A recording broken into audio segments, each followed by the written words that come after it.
ওম শান্তি। 5-2-2024 প্রাতঃ মুরলি বাপদাদা মধুবন। বাবা আজকে বললেন, মিষ্টি বাচ্চারা এই ঈশ্বরীয় পড়াশোনা হলো দি বেস্ট। একেই সোর্স অফ ইনকাম বলা হয়। এই পড়াতে যদি পাস করতে হয় তাহলে টিচারের মত চলতে থাকো। আজকের প্রশ্ন, বাবা এই ড্রামার রহস্য জেনেও বাচ্চাদের দিয়ে কোন ধরনের পুরুষার্থ করান? উত্তর, বাবা জানেন যে নম্বর অনুসারে সব বাচ্চারা শতপ্রধান হবে, কিন্তু তিনি বাচ্চাদের দিয়ে এই পুরুষার্থ করান বাচ্চারা যেন এমন পুরুষার্থ করে যাতে শাস্তি ভোগ করতে না হয়। শাস্তির থেকে মুক্তি পাওয়ার জন্য যতটা সম্ভব ভালোবেসে বাবাকে স্মরণ করো।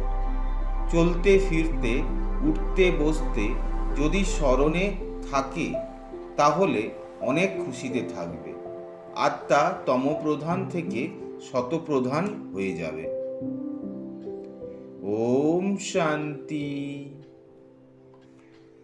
ধারণার জন্য মুখ্য সার। 1 নম্বর, স্বয়ং ভগবান আমাদের উপর দয়া করেছেন, তিনি আমাদের পড়াচ্ছেন। এই নেশায় থাকতে হবে। পড়াশোনা হলো সোর্স অফ ইনকাম, তাই মিস করবে না। 2 নম্বর, অপার খুশির অনুভব করতে হবে আর করাতে হবে। চলতে ফিরতে দেহি অভিমানী হয়ে বাবার স্মরণে থেকে আত্মাকে অবশ্যই শতপ্রধান হতে হবে। আজকের মধুর বরদান হলো, সময় অনুসারে প্র্যাকটিক্যাল স্বরূপে প্রতিটি শক্তির অনুভবকারী মাস্টার সর্বশক্তিমান ভব। মাস্টারের অর্থ হলো, যে শক্তিকে যে সময়ে আহ্বান করবে সেই শক্তি সেই সময়ে প্র্যাকটিক্যাল স্বরূপে অনুভব হবে। অর্ডার করলে আর হাজির হয়ে গেল। এমনও নয় যে অর্ডার করবে সহ্য শক্তিকে আর এসে গেল মোকাবেলা করার শক্তি, তাহলে তাকে মাস্টার বলা যাবে না। তো ট্রায়াল করো যে যে সময়ে যে শক্তির প্রয়োজন সেই সময়ে সেই শক্তি কাজে আসে। 1 সেকেন্ডও দেরি হলে জয়ের পরিবর্তে পরাজয় হয়ে যাবে।